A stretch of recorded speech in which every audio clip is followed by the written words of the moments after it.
eu, como muitos da minha idade, andei na catequese, e não só na catequese, enfim, um pouco por todo lado, nos filmes que nós vemos, aqueles filmes sobre a Bíblia, tudo isso, nós temos uma narrativa, uma história que é contada. Que é uma história incrível. Que é uma história incrível. E bem contada, e bem contada. Uma história, a Anunciação, o caminho de Belém, de Nazaré até Belém, tudo cheio, a ida para o estábulo, a vinda dos pastores, da vaca, do burro, depois os reis magos, a seguir o massacre dos inocentes, a fuga para o Egito, o regresso a Nazaré. Ora bem, esta história é compósita, primeiro que tudo. Só um pormenor. Nós, enfim, a cultura católica não nos põe a ler a Bíblia, põe-nos a ler resumos da Bíblia. Exatamente. Portanto, os protestantes é que têm por hábito ler a Bíblia. Se nós, indo à Bíblia, na Bíblia, no Novo Testamento, há 4 evangelhos. Nenhum deles foi escrito exatamente, foi contemporâneo de Jesus, porque de Jesus não deixou obra escrita, digamos assim. Outros deixaram, mas ele não. Os evangelhos até foram escritos alguns anos depois, portanto o primeiro, que foi o de Mateus, terá sido escrito por volta de, espera aí que eu tenho aqui a data, não quero enganar-me, portanto, à volta de 60 anos depois o de Lucas e o de Marcos, à volta de, não sei se estou aqui a confundir Mateus e Marcos, é sempre um problema que eu tenho, não, estou a dizer bem, portanto, o de Lucas e Marcos, não, o de Mateus, perdão, Marcos, primeiro de todos é o de Marcos, e terá sido escrito à volta do ano 70. Portanto, estás a ver, em princípio... 7 décadas depois. Não é 7 décadas depois, porque relativamente à morte será 4 décadas depois. Exato. 4 décadas depois. Claro. 4 décadas depois. Os de Mateus e de Lucas terão sido já escritos no fim do primeiro século. Portanto, anos 80, anos 90, portanto, 5, 6, 7 décadas depois, o que indica que provavelmente os seus autores nem sequer estariam vivos, nem teriam sido contemporâneos terá sido escrito com base em relatos. Com base em relatos, com base na tradição oral. O mesmo, e o de João ainda mais tarde, não é? Os evangelhos, inclusivamente, não se sabe se estes nomes correspondem ao nome das pessoas. Portanto, porque os nomes foram dados mais tarde. E não eram os únicos. Também é uma coisa que a maior parte de nós temos pouco consciência disso. Agora, já temos acesso aos evangelhos não gnósticos, portanto, aos outros evangelhos, portanto, porque há mais evangelhos, não é? Portanto, há mais documentos dessa época relatando o que se passou com Jesus Cristo. Eles foram recentemente traduzidos pelo Frederico Lourenço, portanto, esteve a traduzir a Bíblia e a seguir... Do grego, não é? Do grego, mas atenção, é de onde deve ser traduzida. Mas não te percas na história. Se quiser, já vamos falar do grego. Volta lá a Macedónia. Volta lá a Macedónia. Não, devemos avisar os ouvintes que isto é um tema que nos apaixona. Claro, tanto a mim como a mim também. Como a Zé Manuel Fernandes. Portanto, o Evangelho de Mateus terá sido escrito pensar nos judeus e, portanto, e já vemos isso porque é um dos evangelhos que fala, portanto, desses 4 evangelhos, só 2, que é o de Mateus e o de Lucas, é que falam do nascimento de Cristo. Os outros falam só da parte posterior da vida dele, que é a parte mais importante do ponto de vista do cristianismo. A parte mais importante de todas é a paixão e a ressurreição. Mas as parábolas, os ensinamentos vêm todos mais tarde, não é? Portanto, a partir dos 30 anos, mais ou menos, ele já era homem feito. O Evangelho de Mateus, que é um dos que relata o que se passou, parece ter sido feito muito a pensar em converter os judeus. E por isso é aquele onde há mais referências que nós podemos interpretar como sendo a tentativa de aplicar as escritas profecias judaicas, as profecias anteriores. Portanto, do Messias, explicar que é o Messias. Explicar que é o Messias. Portanto, não é dito dessa forma, não é feito dessa forma, mas há vários pontos ali que têm a ver com a fazer coincidir aquela forma como se conta a história com aquilo que era a previsão do Messias. O Evangelho de Lucas, que é o outro que fala do nascimento, terá sido escrito para os gentios, para os não-judeus, e tem outro enfoque. Bem, mas em relação a estes dois evangelhos que contam, só para teres uma ideia assim, de algumas diferenças, grosso modo, sem entrar em grandes detalhes, num A Sagrada Família está em Belém. Vive em Belém. São pessoas de Belém. Até por causa de uma questão que tem a ver com a tal profecia, que é José, portanto, o pai de Jesus, o pai não biológico, digamos assim, durante a coisa, José teria que ser descendente de David e a criança tinha que nascer em Belém porque era isso que diziam as profecias. Portanto, eram de Belém.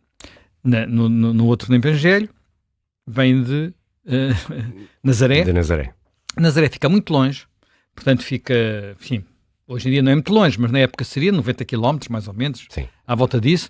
Portanto, vir a de pé e de burro, não é fácil. 90 km, não é, e ainda por cima, uma mulher grávida, quase no fim da gravidez, claro, não era nada óbvio. Portanto, isso é uma das coisas que logo é discutível. É discutível se eles vieram para um recenseamento, é uma das coisas que se discute. O tal census, o tal census, porque aqui, quer dizer, viajar para o census não era obrigatório fazer trazendo a esposa, não era muito lógico sequer fazer, e depois há a contradição entre quem encomendou o census, que era um governador da Síria, cujo tempo do governo da Síria não coincide com o rei Herodes. Portanto, aqui as coisas não batem logo certas. E fazia de Maria uma vítima da burocracia logo nessa altura. Exatamente. Portanto, neste outro evangelho em que eles vêm de Nazaré é que aparece a história do estábulo. Agora, outra dúvida é um estábulo ou é uma gruta? Exatamente. É um estábulo ou é uma gruta? A ideia da gruta só apareceu no século II e por via de um santo que era da região e, portanto, sabia que na região havia muitas grutas. Eu já estive em Belém, não sei se... Ainda não. Eu já estive em Belém e em Belém, de facto, há lá o local mitológico. A Basílica da Natividade. Há a Basílica, mas dentro da Basílica está, quer dizer, está a gruta. Está a gruta. Portanto, isto não se sabia. Depois há outra coisa que era em que altura é que teria sido o census. Por exemplo, é um tema também de discussão. Porque se o census, para funcionar, não deveria ser no inverno. No inverno seria mais difícil as pessoas movimentarem-se.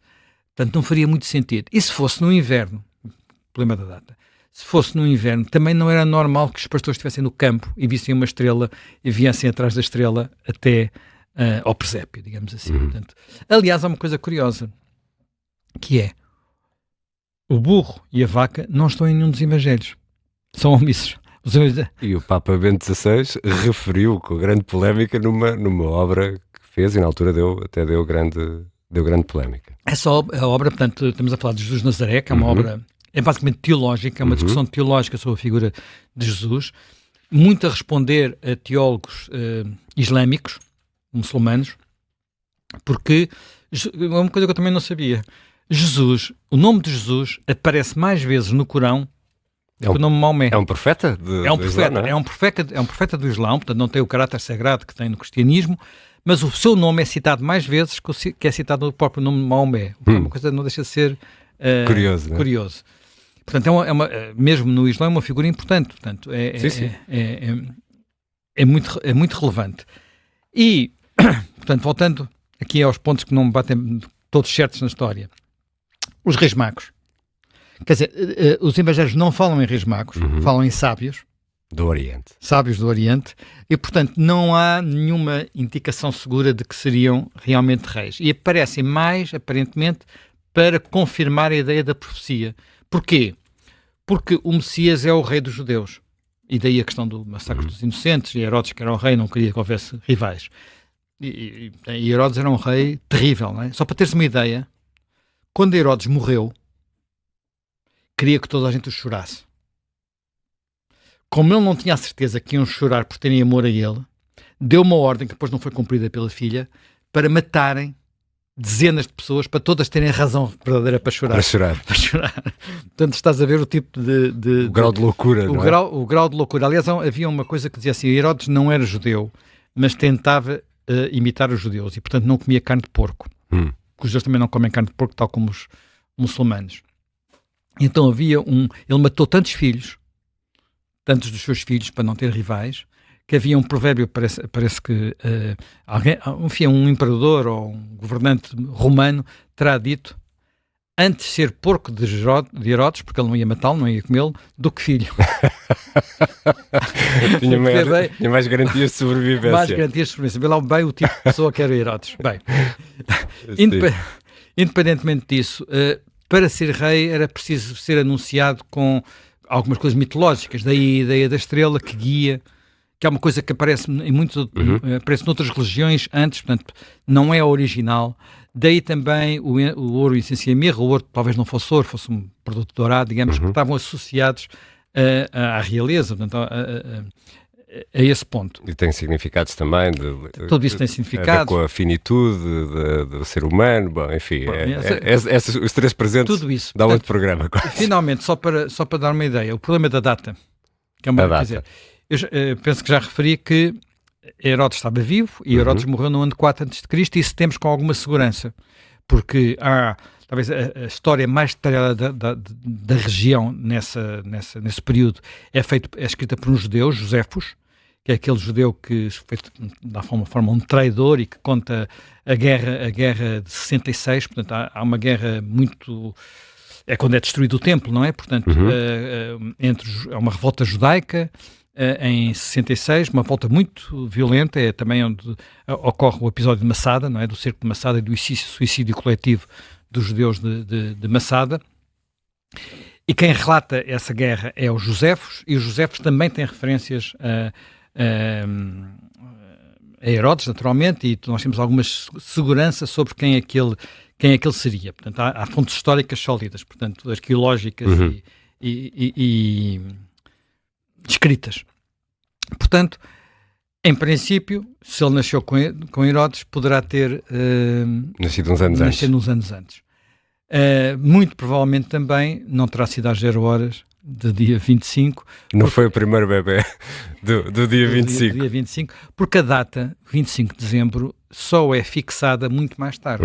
Portanto, nós sabemos que, enfim, que os evangelhos que fazem parte da Bíblia... O calendário também não devia ser muito... Sim, o calendário não era igual ao nosso, mas apesar de tudo, ela é fixada mais tarde, já por um Papa, e é fixada a 25 de dezembro. Aparentemente, enfim, não havia nenhuma certeza, há um argumento um bocadinho engenhoso para o 25 de dezembro, tem a ver com a data que era atribuída à morte, portanto, que seria 25 de março.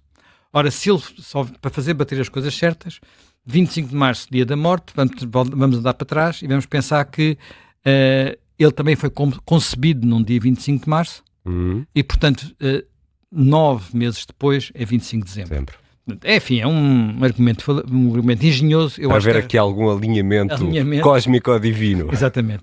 Eu acho que a razão principal, e é uma razão inteligente e que funcionou, foi a Igreja ter noção de que num mundo que já era cristão havia tradições do solstício de inverno muito fortes. Portanto, no Império Romano, nas zonas enfim, não cristianizadas, o solstício de inverno é objeto de celebrações, de festas, portanto, coisas que eram pagãs. E a Igreja podia tentar contrariar essas celebrações, mas se calhar o mais inteligente era apropriar-se delas. Adaptá-las.